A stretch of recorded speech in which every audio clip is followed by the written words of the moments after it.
Bonjour tout le monde, bienvenue à notre rendez-vous du mercredi. Aujourd'hui, on touche un sujet qui est extrêmement chaud et qui est vraiment d'actualité, surtout en 2021 et c'est à l'échelle mondiale. On parle du Reiki versus la foi chrétienne. Bon, premièrement, d'abord et avant tout, je dois vous dire les origines. C'est où ça part? C'est quoi ça, le Reiki? Le Reiki, c'est une pratique ancestrale japonaise et qui a été implantée par un moine bouddhiste qui était dans des temples zen. Et ce moine-là, c'est M. Mikao Usui. M. Mikao Usui, un moine qui est supposé de connaître Dieu, qui est supposé de connaître la parole de Dieu et tout ça, ben lui, il a implanté un système parce qu'il voulait arrêter le mal de vivre. Et il a implanté quelque chose, et puis malheureusement, ben, quand il est décédé, il n'a rien laissé par écrit. Fait qu'il a apporté sa théorie avec lui dans la tombe. Mais ça l'a tombé dans les mains d'un médecin japonais. Excusez. Puis, ce médecin-là, lui, il a fait des modifications. Alors là, lui, c'est ça, c'était de l'imposition des mains, du transfert d'énergie à un autre pour apporter de la guérison.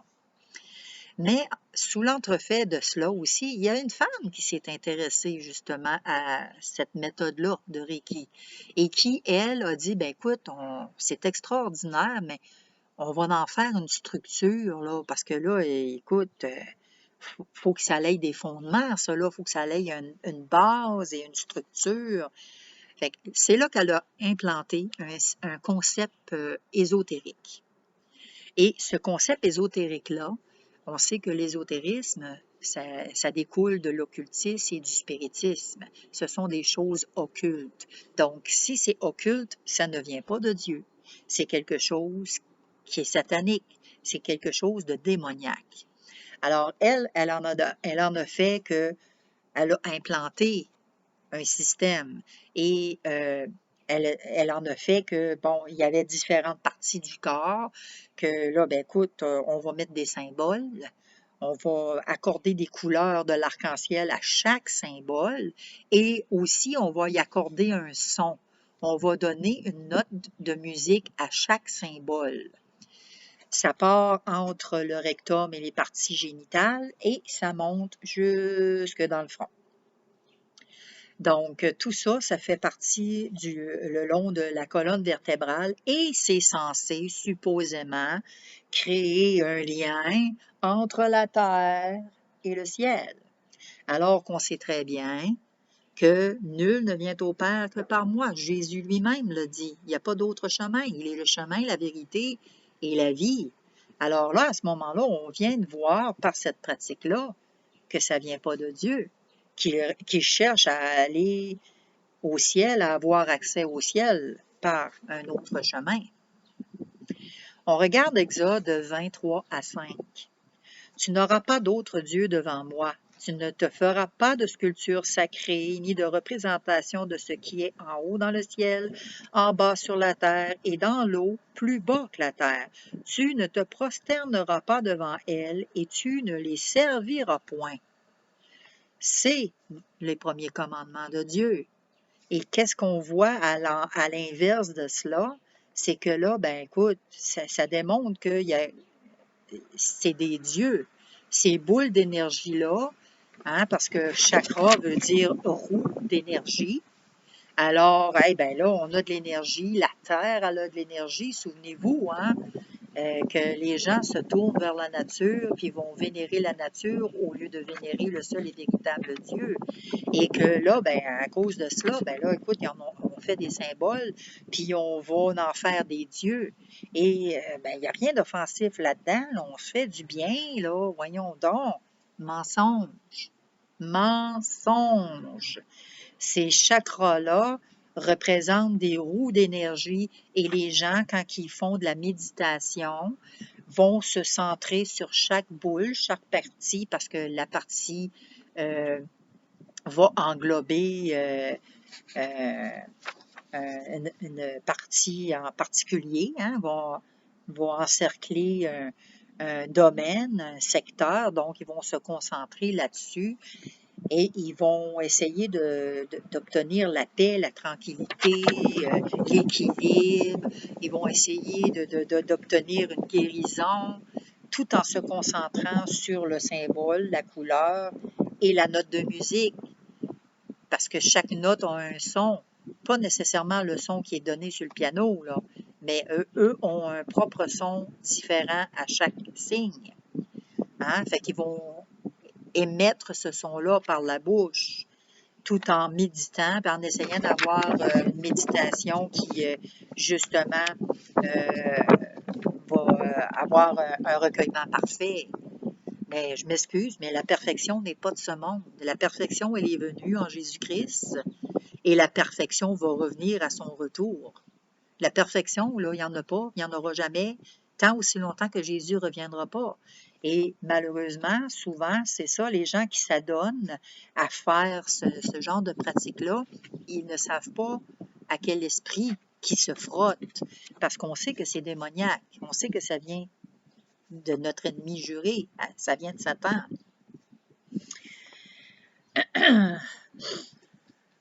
On regarde Deutéronome 18, 10, 12.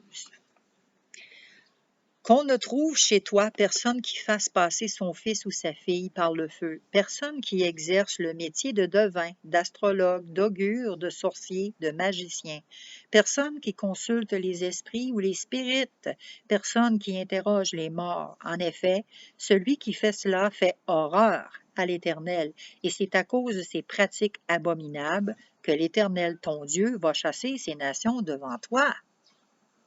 Qu'on ne trouve pas rien de cela. Et quand on regarde le Reiki, qu'est-ce que c'est? Bien, on voit que ça va exactement à l'encontre de Deutéronome 18, que c'est à l'encontre. Ils font c'est de la sorcellerie, c'est ni plus ni moins que de la magie, écoute, hein, ils veulent essayer de s'autosuffire, de s'auto-guérir par eux mêmes. Et surtout quand ils imposent les mains auprès des gens, l'énergie qu'ils transfèrent à travers eux, c'est l'énergie satanique. Puis ces gens-là, ils ne savent pas.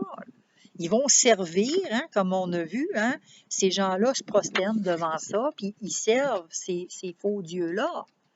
Mais ils ne savent même pas ce qu'ils font. Ils sont convaincus d'être dans la vérité. Ils sont même convaincus que c'est Dieu. Dans la volonté de Dieu, ils ont l'illusion de croire que c'est dans la volonté de Dieu qu'ils pratiquent ces choses-là.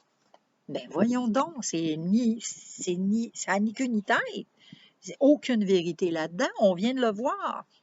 Exode 20, puis Deutéronome, de ne pas pratiquer ces choses-là. C'est malheureux. Moi, j'ai une amie qui est chrétienne, maintenant je ne la côtoie plus parce que j'ai mis terme à ça, mais cette personne-là, elle allait consulter des maîtres Reiki, elle se faisait imposer les mains. C'est quoi que ça l'occasionne? C'est dangereux pour notre âme, là. Tout contact avec une forme quelconque de spiritisme ou d'occultisme laisse dans l'esprit de l'individu une marque.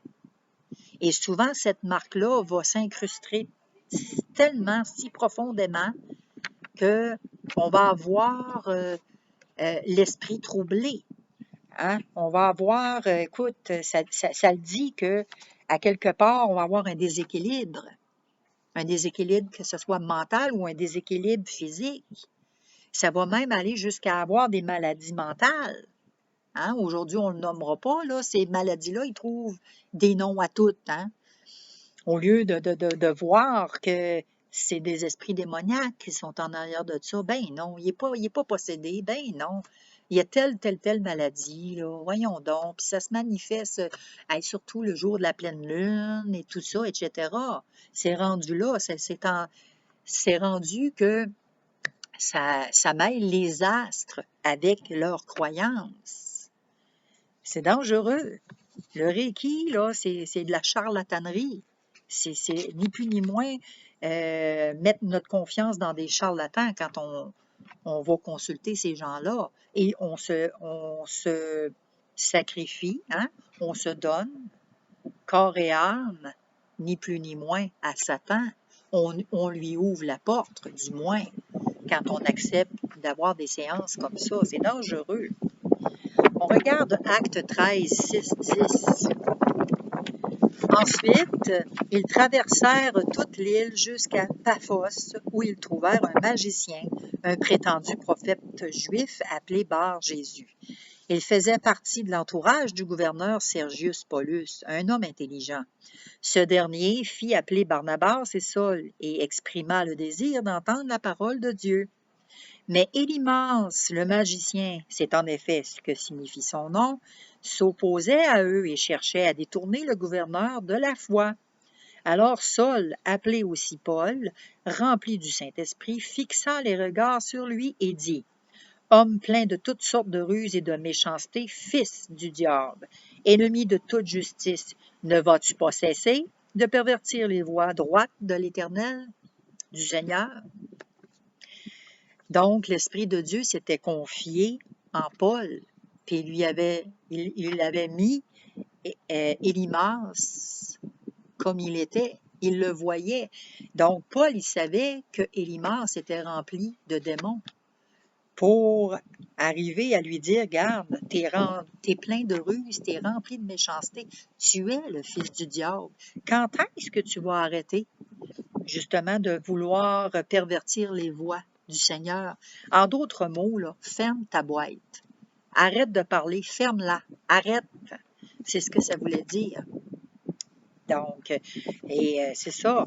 Puis, ce qui est arrivé, Sergius, il voulait l'entendre, lui, la parole de Dieu, parce qu'il savait que, justement, Barnabas et Saul étaient là dans sa contrée, puis que là, il entendait le peuple dire toutes sortes de bonnes choses.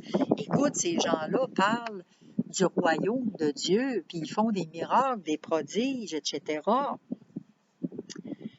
Donc, il avait soif. Rappelez-vous, hein, on est supposé d'être le sel de la terre, rappelez-vous. Et Barnabas et Paul étaient le sel de la terre, parce que là, Sergius, il avait soif.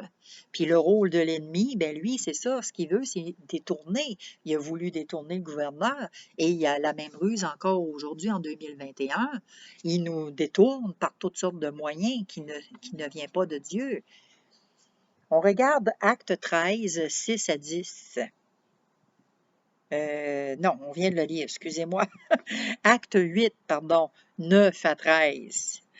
Un homme du nom de Simon se trouvait déjà dans la ville. Se présentant comme un personnage important, il exerçait la magie et provoquait l'étonnement du peuple samaritain. Tous, du plus petit au plus grand, l'écoutaient attentivement et disaient: « Cet homme est la puissance de Dieu, celle qui s'appelle la Grande. » Ils l'écoutaient attentivement parce qu'il les avait depuis longtemps étonnés par ses actes de magie. Mais quand ils eurent cru à Philippe qui leur annonçait la bonne nouvelle du royaume de Dieu et du nom de Jésus-Christ, hommes et femmes se firent baptiser. Simon lui-même crut et fut baptisé. Dès lors, il ne quittait plus Philippe, émerveillé par les signes miraculeux et les prodiges extraordinaires qui s'accomplissaient sous ses yeux.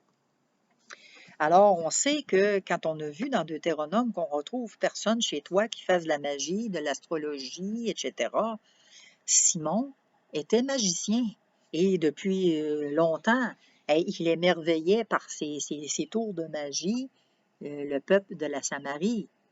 Et il avait un certain pouvoir et il en prenait plaisir. Et lorsque, justement, Philippe a parlé et qu'il a témoigné du royaume de Dieu et de Jésus-Christ, les gens ont été touchés, ils ont cru et ils se sont fait baptiser, même Simon. Simon a cru et il s'est fait baptiser. Sauf que les intentions à Simon n'étaient pas claires, n'étaient pas droites aux yeux de Dieu. Hein? Il y en a beaucoup aujourd'hui, hein? Oui, puis ils vont accepter Jésus, puis, mais leur intention n'est pas bonne. Ils ont des pensées en arrière. Et c'est ce qu'on voit dans Acte 8, 18 à 24. Simon vit que l'Esprit Saint était donné aux croyants quand les apôtres leur imposaient les mains. Alors, il leur proposa de l'argent. et leur dit, donnez-moi aussi ce pouvoir pour que ceux à qui j'imposerai les mains reçoivent l'Esprit Saint. Mais Pierre lui répondit que ton argent périsse et toi avec lui, puisque tu t'es imaginé qu'on pouvait se procurer le don de Dieu avec de l'argent. Tu n'as ni part ni droit dans cette affaire, car ton cœur n'est pas droit devant Dieu. Détourne-toi donc du mal qui est en toi et demande au Seigneur de te pardonner s'il est possible d'avoir eu de telles intentions dans ton cœur. Car, à ce que je vois, tu es rempli d'amertume et de méchanceté et tu es captif du mal. Alors Simon demanda à Pierre et Jean, priez vous-même le Seigneur pour moi, qu'il ne m'arrive rien de ce que vous m'avez dit. Voyez-vous, hein, son cœur il était rempli d'amertume, rempli de méchanceté. Parce que là, lui, ce qu'il voulait, là, ce qu'il voyait, là, c'est que, hey, moi, je suis déjà quelqu'un, j'arrive à étonner les gens. Fait que si je suis capable d'avoir ce pouvoir-là, parce que pour lui, il ne faut pas oublier que pour Simon, ces gens-là étaient ni plus ni moins que des magiciens qui étaient, selon lui, beaucoup plus puissants que lui. Et moi, si je peux avoir cette puissance-là, waouh, hey, je vais être en business. Wow! Wouhou! Je vais l'avoir, m'en en faire, l'argent. Je vais imposer les mains, là, comme ça, comme ça, comme ça. Puis ça, souvent, malheureusement, là, ça, c'est ce que je déplore dans des églises, là. Il y a certains pratiquants, là, qui vont juste mettre la main sur le front, là, puis que le monde vont tomber, là, soi-disant, là, ils ont été touchés par le Saint-Esprit, là. C'est pas tout vrai, là, ce qui se passe, là. C'est vraiment pas tout vrai, là. Puis ça, je trouve ça vraiment dommage d'utiliser le nom de Dieu comme ça, puis de faire des parages comme ça pour dire, regarde, hey, cette personne-là est remplie du Saint-Esprit, hey, puis là, ça l'attire des foules, puis, hein? Non, non, écoutez, là, ces gens-là, il faut qu'ils soient mis en lumière, et il faut vraiment analyser aussi à la lumière de Dieu, là. Hum? Oui, il y en a, oui, qui sont vraiment remplis du Saint-Esprit, puis oui, ça peut arriver que oui, effectivement, il y a des gens qui tombent, mais quand c'est rendu que l'Église au complet est avancée, pas l'Église, pardon, l'Assemblée, parce que l'Église, là, c'est pas un bâtiment, quand c'est rendu que l'Assemblée est avancée en avant, puis que c'est tout le monde qui tombe, là, non, non, non, non, non, je m'excuse, là, mais non. Il y en a qui font de l'exagération, puis ben, qui se disent, ben là, si je tombe pas, je vais passer pourquoi, moi, là, si je tombe pas. Fait qu'ils vont tomber, ils vont faire semblant d'eux. Mais ça, c'est chacun qui a à rendre compte devant Dieu. On n'entrera pas dans ce sujet-là, là, parce que ça, c'est pas du tout le sujet du jour. Aujourd'hui, on parle du Reiki et on parle que c'est une puissance démoniaque, puis que ça a des conséquences. Que ceux et celles qui pensent qu'ils vont s'en sortir par eux autres mêmes, par leurs propres moyens, ils ne s'en sortiront pas. Parce que ces gens-là sont à la merci d'une puissance qu'ils ne connaissent pas. Ils ne savent pas du tout à qui se frottent en exerçant des pratiques de ce genre. Ils ne savent pas du tout, mais pas du tout. Et quand on veut s'en sortir, ben on sait que ces gens-là, leur maître, c'est Satan. Puis Satan, il a une puissance, puis il n'est pas impitoyable envers personne. Lui, il n'a pas de pitié. Fait que si tu veux t'en sortir par tes propres forces, par tes propres moyens, tu ne seras pas capable de t'en sortir. Ça prend Dieu puis Jésus-Christ pour t'en sortir. Parce que, je sais pas, mais vous avez sûrement écouté les films exorcistes, hein? Ça existe. Vraiment, des gens qui sont possédés du démon, ça existe. Moi-même, j'ai été témoin. Puis, c'est pas parce que je veux me vanter, mais pas du tout. Mais c'est un exemple que je veux vous donner. Puis, ça, c'est mon grand cousin. Mon grand cousin, qui est dans le fond le cousin à ma mère, qui est mon grand cousin. Lui, il était dans son jardin et puis à un moment donné, ben là, il a tombé. OK, il y a eu une installation au soleil et tout ça. Fait que ce qu'on est arrivé, il a apporté une grosse serviette mouillée d'eau et on lui a mis sa tête, on lui a donné des verres d'eau. Puis là, tiens, il a commencé à reprendre ses esprits. Mais intérieurement, je priais, mais il y en a d'autres aussi là, qui priaient. Puis vous aurez vraiment été étonné de voir les yeux de cet homme-là. Les yeux sortis de leur orbite presque, puis qui tournaient dans tous les sens, puis l'écume, puis qui voulait se lever avec la rage qui grondait. On voyait vraiment que la prière avait une efficacité sur lui, sur sa vie. Parce que quand on prie, les démons, là, ils peuvent pas résister. Mais ça a fait que, à force de prier, ce démon-là s'est calmé. Il n'est pas sorti, il s'est calmé. Et aussi, moi, j'ai été dans l'occultisme aussi, à un moment donné. J'ai joué dans ça. Tous ceux qui pensent que c'est inoffensif, le jeu de Ouija, je pourrais vous dire que derrière tout ça, oui, il y a des esprits démoniaques. Seul dont le fun, on joue à ça, puis on pose des questions, puis on est tellement insouciant, mais tellement. On est à la merci de Satan quand on fait ça, ces choses-là. Et ça ne vient pas de Dieu. On veut connaître l'avenir, on veut savoir avec qui qu'on va se marier, on va avoir combien d'enfants, on va-tu faire de l'argent, on va-tu avoir un bon travail. On veut savoir des choses. Mais est-ce qu'on a besoin de savoir ça? L'important, c'est qu'on se tourne vers Dieu, qu'on apprenne à connaître Dieu, puis à se détourner de ces choses-là qui sont des futilités.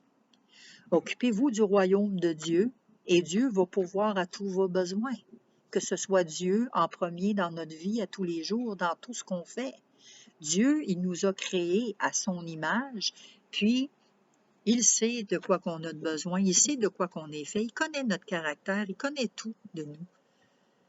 Fait qu'il sait aussi si on le place en premier ou si on le met en dernier. Il sait que de quoi qu'on est fait. Il sait qu'on est faible, puis qu'on est influençable, puis que Satan y est rusé comme un renard, puis qu'il va prendre des faussetés comme le Reiki pour nous induire en erreur. Parce que, nous autres, ce qu'on veut, là, on veut avoir la paix, on veut avoir la sérénité, on veut être zen, on veut avoir l'amour, on veut la paix de l'âme, on va avoir l'équilibre, etc. On peut tout avoir ça, tout avoir ces choses-là, mais dans la présence de Dieu et non pas dans des dieux de ce monde, les dieux de ce siècle. La parole de Dieu est claire là-dessus, puis elle ne changera pas. Fait que arrêtons de nous tourner vers des futilités, puis recherchons les vraies choses aux vraies places, à la bonne place. Fait que c'est ce qui complète notre vidéo pour aujourd'hui. J'espère que ça vous a éclairé un petit peu. Puis si jamais vous avez des questions, gênez-vous pas. Vous connaissez mon adresse courriel. Si vous ne la connaissez pas, je vous la donne. Le page barre de soulignement Chantal, pas de E, à commercialoutlook.com. Vous pouvez m'écrire, ça va me faire vraiment plaisir de répondre à vos questions. Et pour ceux qui ont mon téléphone, vous pouvez me texter. Puis ça va me faire plaisir aussi de répondre à vos questions et puis de vous mettre en lumière avec la parole de Dieu. Parce que c'est le but. Le but, c'est qu'on arrête de croire les mensonges et qu'on se détourne de ces mensonges-là et qu'on se tourne vers la vérité qui est Dieu et Jésus-Christ. Donc, ne manquez pas notre rendez-vous samedi. On continue avec les commandements de Dieu. Bonne semaine tout le monde. Bye.